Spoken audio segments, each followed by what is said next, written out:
أعوذ بالله من الشيطان الرجيم. بسم الله الرحمن الرحيم. الحمد لله رب العالمين. اللهم صل وسلم وبارك على سيدنا محمد وعلى آله وصحبه أجمعين. سبحانك لا علم لنا إلا ما علمتنا إنك أنت العليم الحكيم.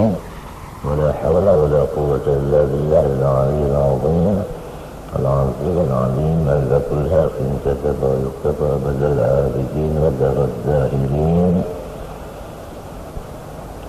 Pertama-tama kita bersama-sama mengucapkan syukur kehadrat Allah Subhanahu wa Ta'ala yang telah mengumpulkan akan kita semua pada hari ini di dalam majelis ilmu yang bermanfaat ini.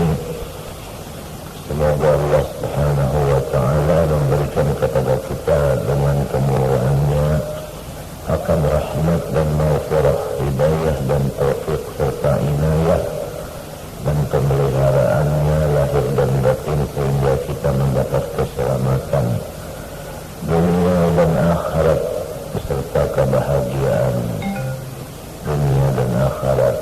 Amin Allahumma amin.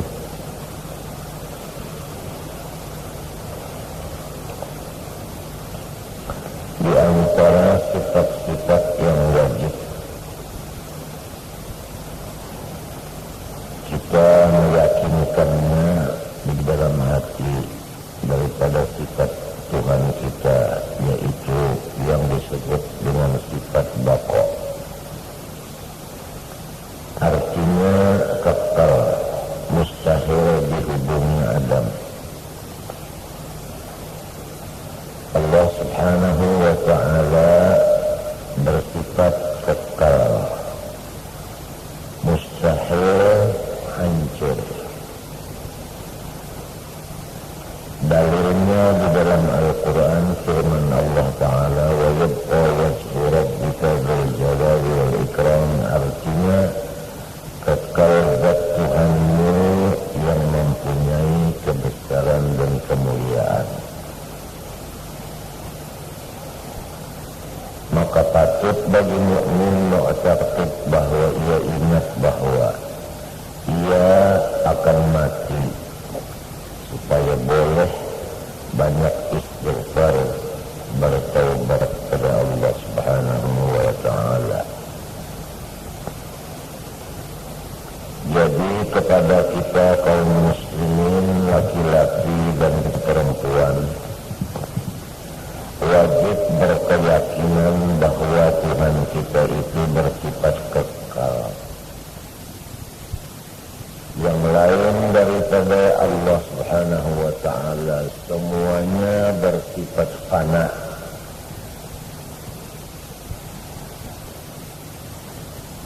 Hancur.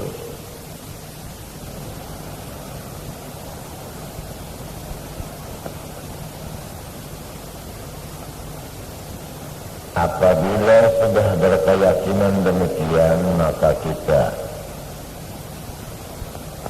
disuruh oleh Allah Subhanahu wa Ta'ala yang bersifat baqo itu supaya kita ingat bahwa semua kita di dalam salah satu daripada hadis Rasulullah sallallahu alaihi wasallam yang berbunyi kafa bil mauti wa'idha, cukuplah mengingat mati itu sebagai nasihat yang berguna.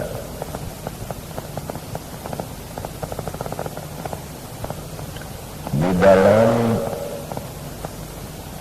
kata-kata mutiara dari ahli hikmah berbunyi Sahi syamir wala tazal bakiral mauti fanisyanuhu badalun mubin. Artinya, hai saudara-saudaraku, hai kawan-kawanku, bersungguh-sungguhlah olehmu dan jangan sekali-kali kamu melupakan bahwa kamu akan meninggalkan dunia ini, mati. Maka akibat lupa akan mati itu sesat yang nyata. Manusia apabila sudah lupa bahwa dirinya itu akan didatangi oleh maut, niscaya apapun hal ehwal dan pekerjaannya itu semua dibilang sesat. Setiap orang yang sesat tidak sampai kepada tujuan dan tidak merasakan kesenangan dan kebahagiaan.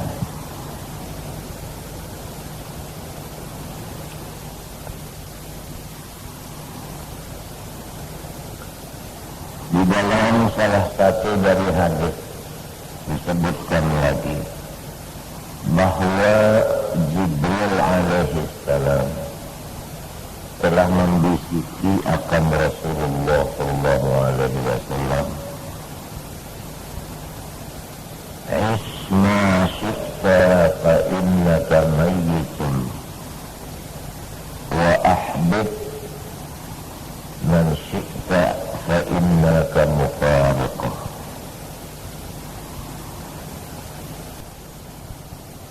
Wa'mal ma syi'ta fa innaka majziyun bih, atau kama qala.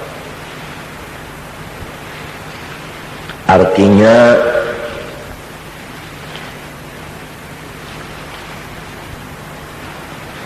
hiduplah kamu sekehendakmu, tapi jangan lupa bahwa engkau pasti akan mati. Bagaimanapun kita berusaha ikhtiar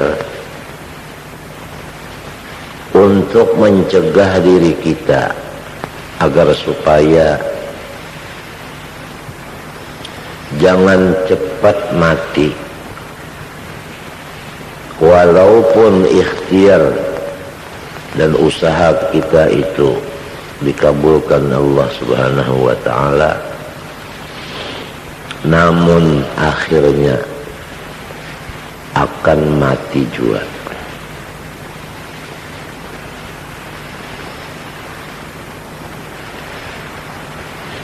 Apabila sudah kita ingat bahwa kita semua ini akan menemui kematian, maka insya Allah segala hal ehwal kita selalu berjaga-jaga, waspada, karena kita semua menginginkan keadaan kematian kita itu di dalam sebaik-baik keadaan.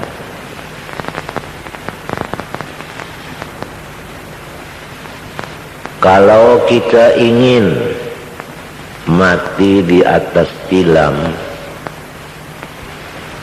sudah tentu usaha ikhtiar kita janganlah sering meninggalkan tilam. Kalau kita ingin mati di tengah jalan, silahkanlah banyak-banyak di tengah jalan.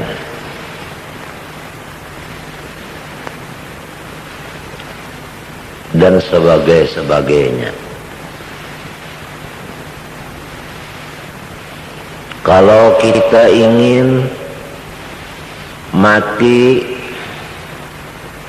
di atas tikar sembahyangan, maka sering-seringlah duduk di atas tikar sembahyangan.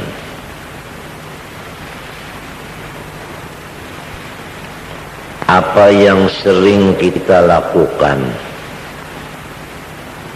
itulah kematian kita di sana dan pada ketika itu. Hadis Nabi, yamutul mar'u ala ma 'asha alaih. Matinya seseorang itu menurut apa yang sering dikerjakannya.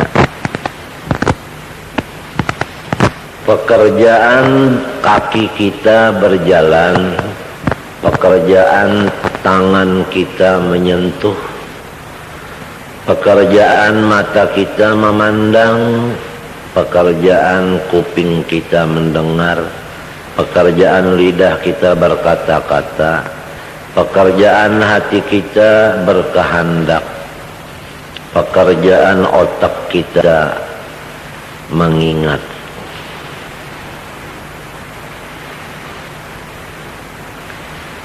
Apapun yang sering yang kita senangi, kita ingatkan. Umpama kita itu hobi mengingatkan Allah, niscaya mati kita itu di dalam mengingat Allah. Apabila lidah kita itu sering menyebut Allah, maka kita akan mati sedang menyebut Allah.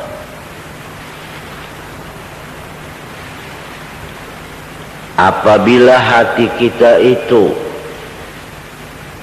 tersirat di dalamnya nama-nama Allah, sifat-sifat Allah, maka matinya kita adalah sewaktu kita mengingatkan akan sifat-sifat Allah itu.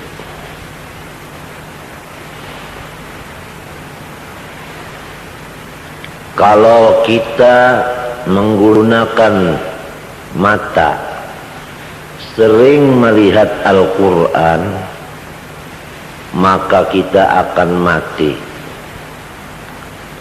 di dalam keadaan sedang melihat Al-Quran.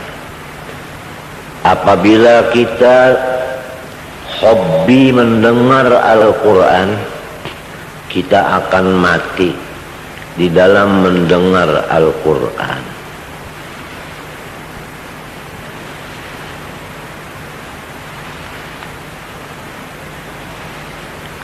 Dan sebaliknya, maka sebaliknya.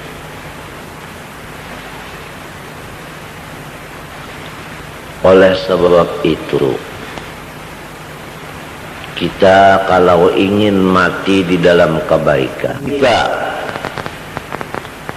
dan parahatan berjuang di jalan ridhamu jugalah ya Allah.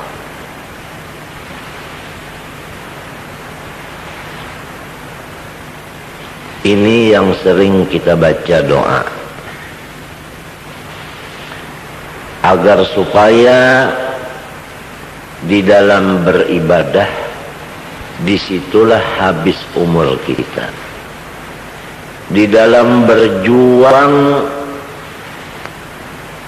melaksanakan pekerjaan agama, di waktu itu kita habis umur.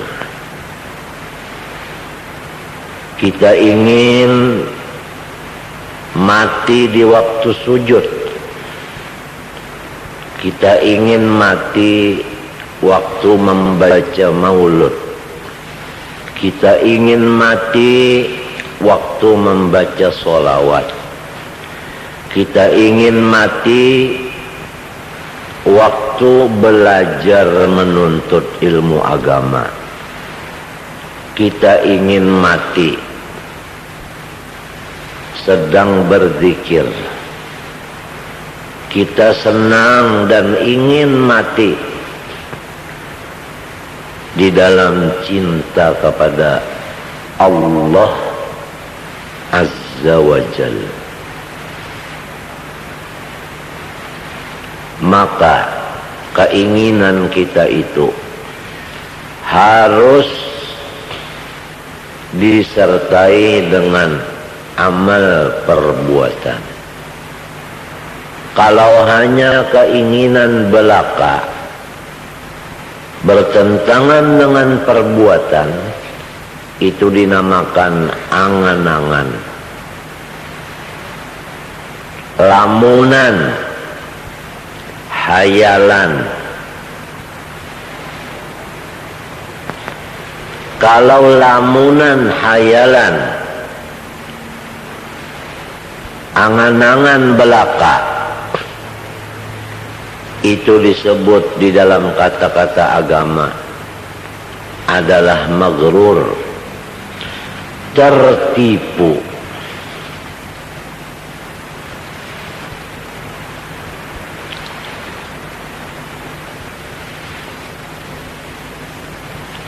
Kita ingin mati di sisi orang soleh.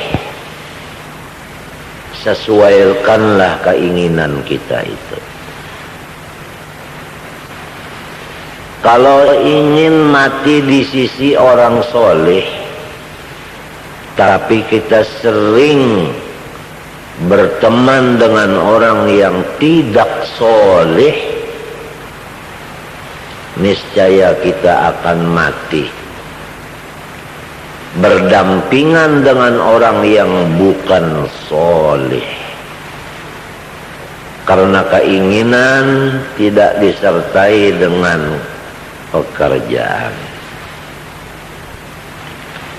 Bandingan seperti orang ingin kenyang tapi dia menjauhi makanan. Menurut hukum adat, tidak bisa tercapai kenyangnya perut kalau orang itu sedang lapar, tapi badannya jauh daripada makanan.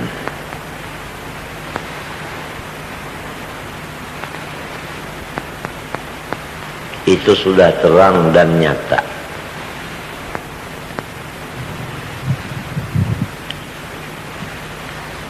Siapa saja yang lupa akan mati, maka dia menjadi orang yang sesat.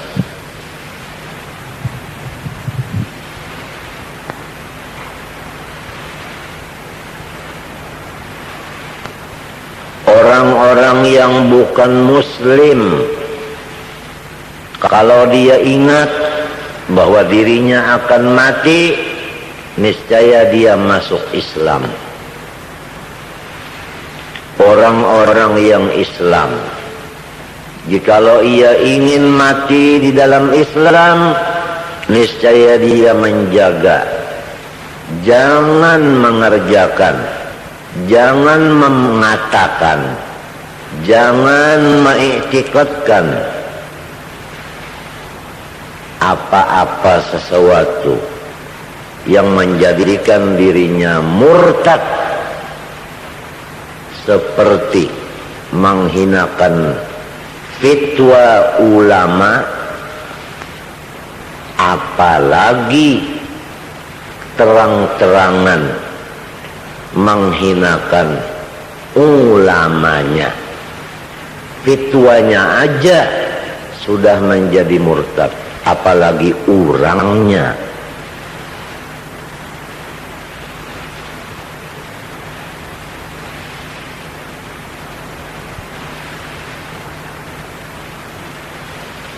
Orang orang yang ingin matinya beriman, dia selalu menjaga imannya supaya jangan sampai imannya itu dicabut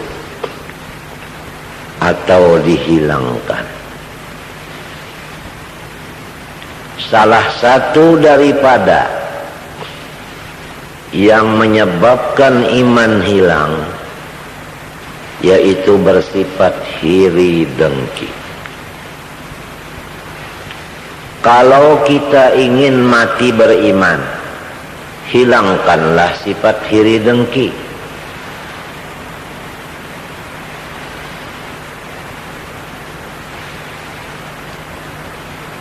Dalam hadis disebutkan, iman dan iri dengki tidak mau terkumpul di dalam satu hati. Apabila ada iman di dalam hati, iri dengki pasti hilang.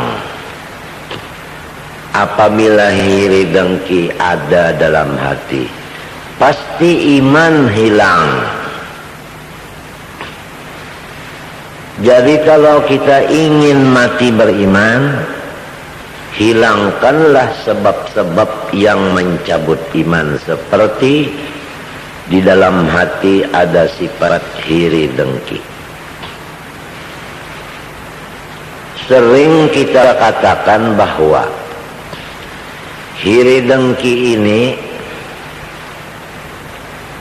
yang sangat mudah dia itu berada di hati orang-orang yang pekerjaannya bersamaan. Setiap orang yang pekerjaannya bersamaan, misalnya yang satu jadi guru, yang satu jadi guru, itu namanya bersamaan pekerjaan. Yang satu jadi pegawai negeri, yang satu jadi pegawai negeri, sama-sama pegawai. Yang satu alat negara, yang satunya alat negara, berarti sama pekerjaan. Yang satu dagang berlian, yang satu dagang berlian, sama kerjaan. Yang satu mencari berlian mendulang, yang satu mencari berlian mendulang, sama pekerjaan.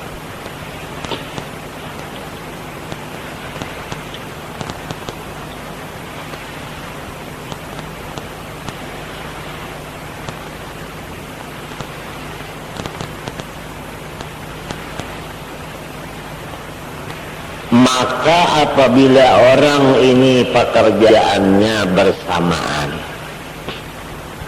sangat mudah sekali sifat iri dengki itu melekat di dalam hatinya. Maka apabila iri sudah ada, iman tidak ada lagi di hatinya. Sebab iman sangat benci dengan iri itu, tidak bisa berkumpul sama sekali.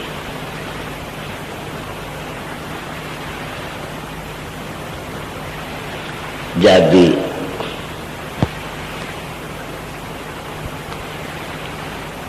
jangan sampai pegawai-pegawai itu satu dengan yang satu ada bersifat iri dengki.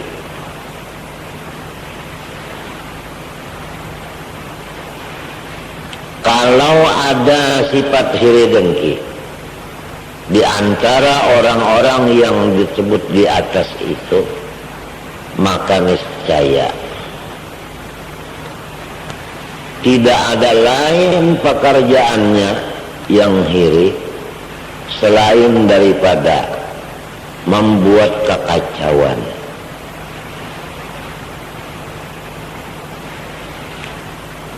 tambah banyak orang yang hiri, tambah meningkat kekacauan, tambah rusak keamanan, ketenteraman.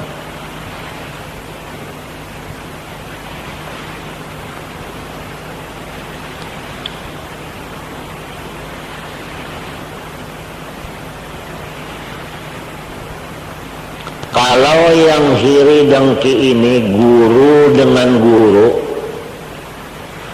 maka yang akan terjadi pertempuran antara murid dengan murid.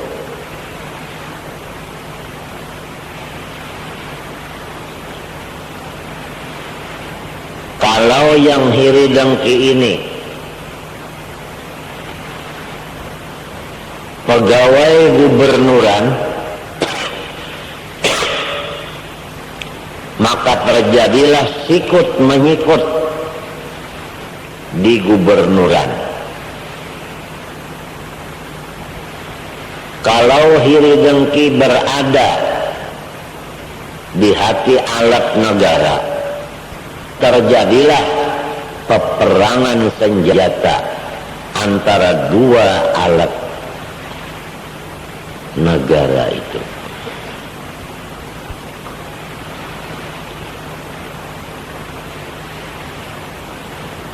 Dan sebagainya dan sebagainya.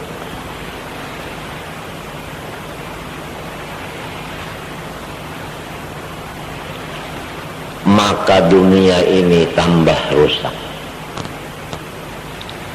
Apabila sudah sifat hiri dengki ini merajalela. Oleh sebab itu,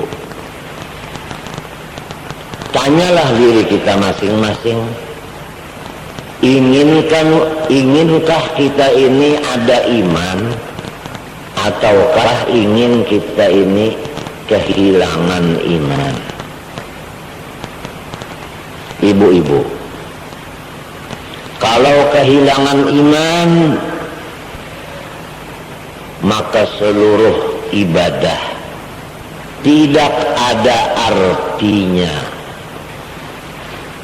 karena semuanya itu ditolak. Karena syaratnya iman itu, syaratnya amal soleh itu, syaratnya ibadat itu amal soleh. Artinya menunjukkan bahwa tidak ada amal soleh tanpa iman.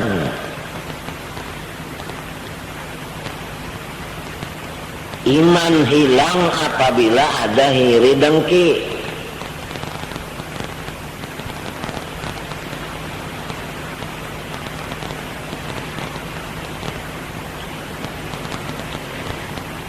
Salah satu daripada sifat yang menghilangkan iman.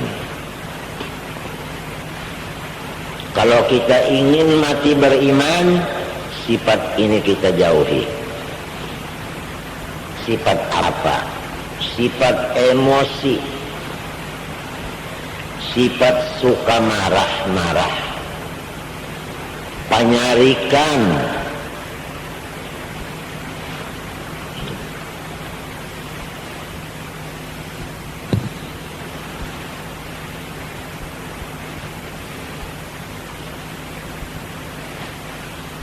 Rasulullah bersabda, Al-hasadu ya'kulul hasanat kama ta'kulun narul hatab. Rasulullah bersabda, Al-ghadabu yufsidul imana kama yufsidul khallul asala. Atau kama qala. Artinya, bermula sifat emosi, sifat penyarikan, pemarah, itu